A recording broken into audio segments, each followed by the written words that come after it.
Eh, kita ulang di sanksinya ya teman-teman.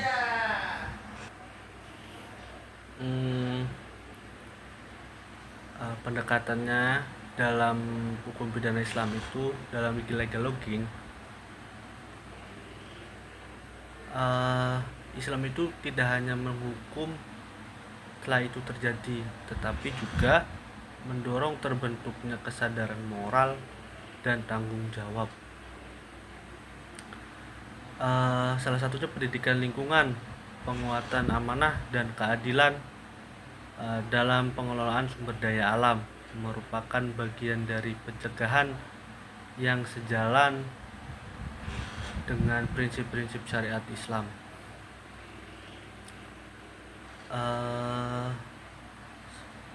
Sebagai penutupnya juga, bahwa illegal logging itu dalam perspektif hukum pidana Islam kontemporer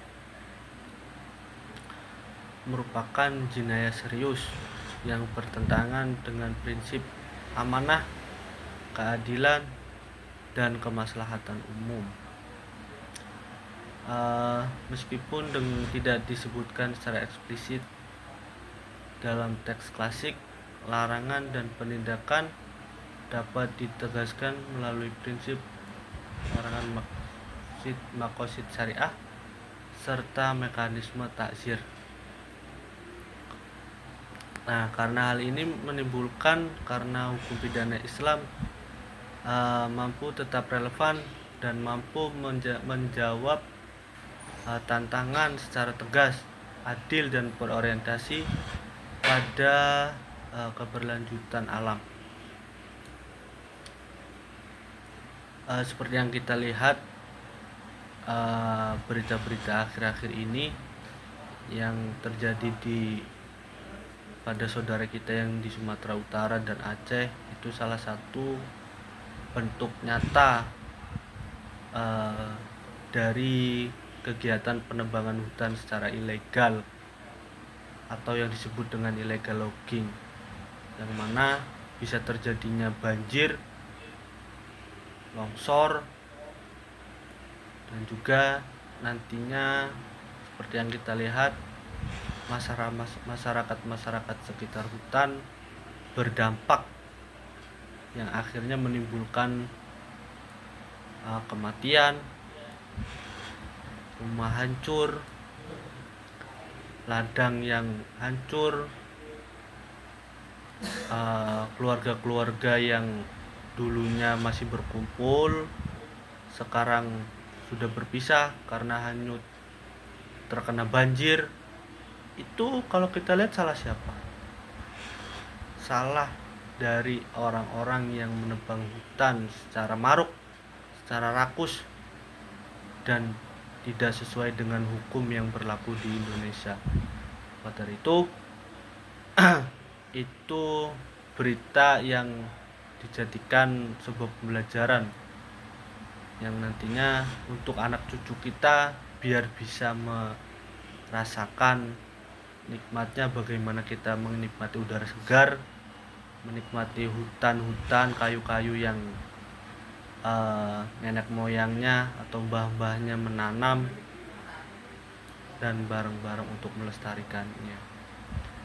Semoga kejadian banjir kemarin itu bisa dijadikan pembelajaran untuk kita semua.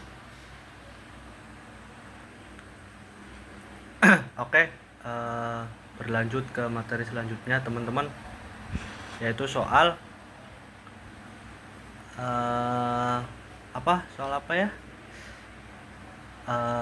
premanisme. Oke, lanjut.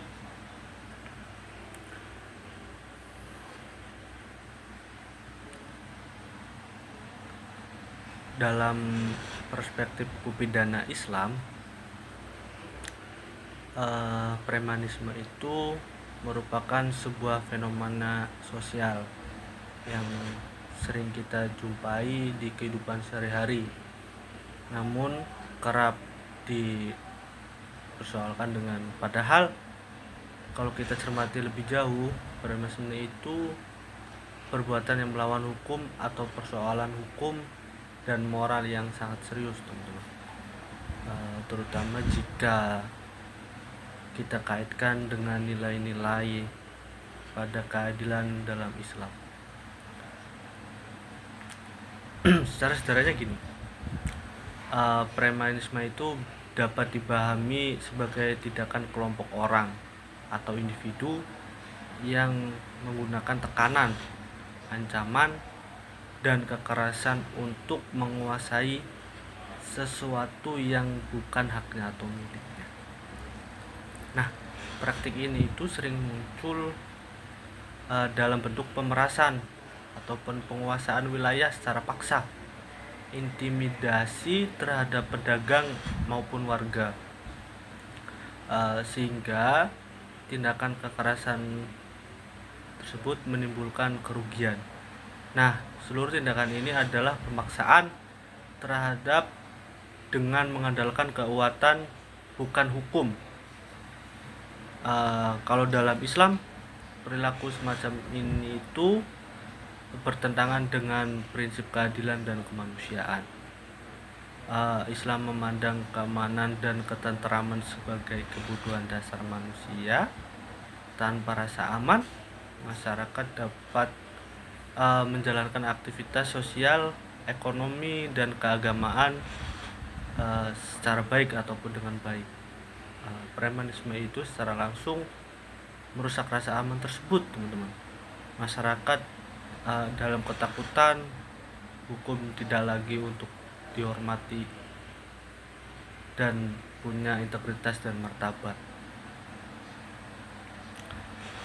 Kalau dalam Islam merupakan tanda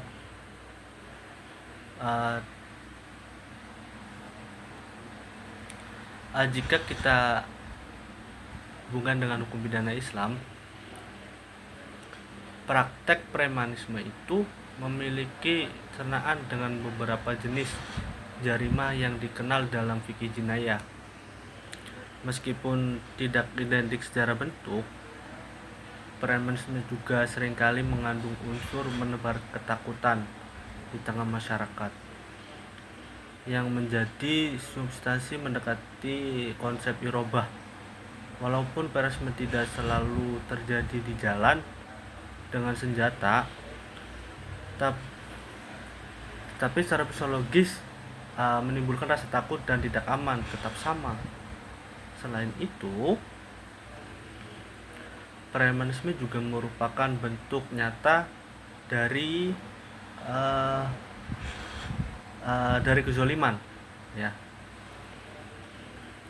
Pelaku premanisme itu merampas hak orang lain, baik harta, kebebasan, martabat, dan kemerdekaan tanpa dasar yang sah. Dalam Islam, kezaliman merupakan perbuatan yang sangat dikecam, teman-teman, karena merusak keseimbangan dan melarang prinsip dasar syariat. Bahkan kezaliman terhadap sesama manusia itu seringkali dipandang lebih berat dampaknya dibanding perbuatan yang bersifat personal. Nah, apabila kita analisis secara pendekatan secara maqasid syariah, premanisme itu jelas bertentangan dengan tujuan dari syariat Islam. Dari sisi ideologi hibdun nafas, premanisme itu mengancam keselamatan jiwa karena tidak jarang berujung pada pengesahan prinsip.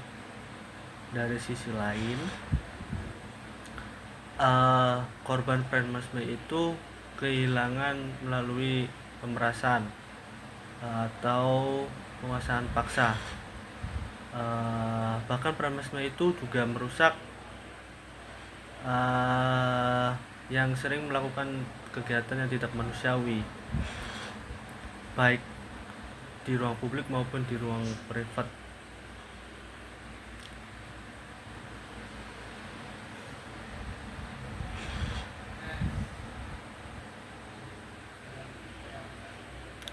Nah, dalam realitas kontemporer itu premanisme tidak jarang berkembang menjadi kejahatan yang terstruktur, teman-teman.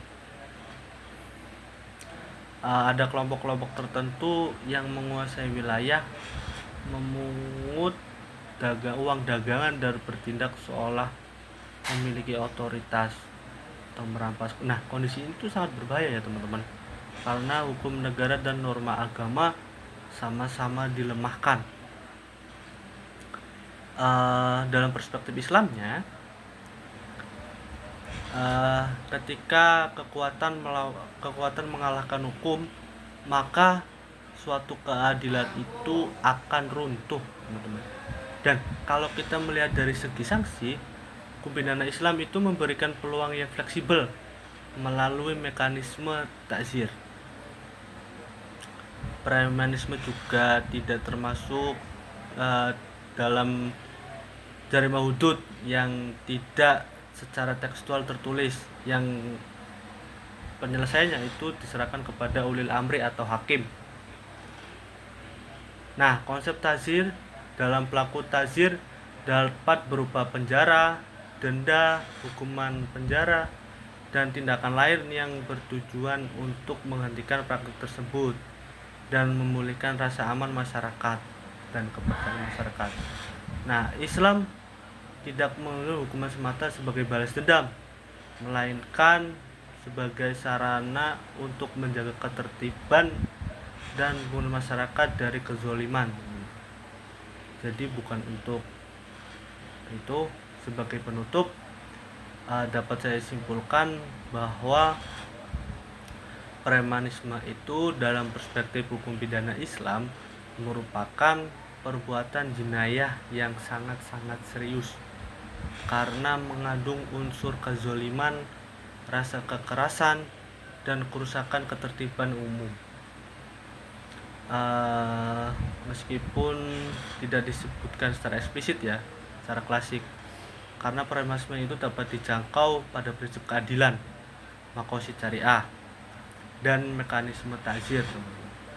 Nah, ini menunjukkan bahwa hukum pidana Islam itu tetap relevan dan mampu menjawab problem kejahatan sosial modern dengan pendekatan adil dan berorientasi pada kemaslahatan masyarakat. Mungkin itu semua yang tadi saya jelaskan di depan, baik dari korupsi dan sampai terakhir di premanisme. Bila mana ada penjelasan yang kurang jelas ataupun terbata-bata, itu kekurangan dari kami. Pada intinya, praktik-praktik kegiatan yang bertujuan untuk menguasai atau memperkaya diri sendiri atau merasa hebat diri sendiri, yang orientasinya itu bukan kepada kemaslahatan masyarakat, itu Islam tidak menjawabnya secara eksplisit ataupun secara tertulis secara klasik, tapi pendekatannya itu